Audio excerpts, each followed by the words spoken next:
30ஆம் வசனத்தை வாசி. ஜனங்கள் எல்லோரும் நியாயப்பிரமாணத்தின் வார்த்தைகளை கேட்டபோது அழுதபடியினால் வார்த்தைகளை கேட்டு என்ன செய்யறாங்க? Real repentance. தங்கள் நிலையில நின்றார்கள், அழுகிறாங்க. சபை, நீங்கள் உங்கள் நிலையில் இருக்கணும். உங்களுக்கு கொடுத்த கிருபை, உங்களுக்கு கொடுத்த ஊழியம், உங்களுக்கு கொடுத்த ஜெபம், உங்களுக்கு கொடுத்த தாளன், அவைகளை நீ நிற்கணும். ஐயோ, எனக்கு அந்த மாதிரி இல்லையே, பாஸ்டர் மாதிரி பிரசங்கம் பண்ண முடியலையே, அந்த சிஸ்டர் மாதிரி எனக்கு முடியலையே, இதை உன் நிலையில் நீ நில்லு. உனக்கு என்ன கொடுத்துருக்காரு கர்த்தர், அதில் நீ நில்லு. அதை பரதீசுக்குள்ளே முதல்ல நுழைஞ்ச மனுஷன் யார்? வலது பக்கத்து கள்வன். இன்றைக்கு எனக்கு கூட அங்கே இருப்பான்னு சொன்னது யாரை? 2 பேர். அதில் ஒருத்தன் தான் நிலையில் சரியா நின்னான், ஜீவன் போகிற வேளையில் சரியா நின்னான். ஒருத்தன் அந்த தன் நிலையை விட்டு என்ன செஞ்சுட்டான்? இத்தனைக்கும் நடுவில் கர்த்தர் இருக்கிறார்.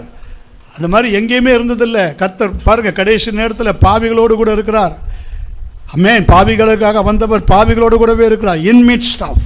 அது எவ்வளோ பெரிய ஆச்சரியம். பரலோகத்தின் நடுவில் இருந்தவர், பிதாவின் நடுவில் இருந்தவர், தேவதூதர்கள் நடுவில் இருந்தவர். ஆமென். இன்றைக்கு சபை நடுவில் உலாவுகிறவர் எங்க நடுவில் நின்றார்? ஆனால் பாருங்க, ஒருத்தன் தன் நிலையில் நின்று அழுதான். இன்னைக்கு தான் உண்மை.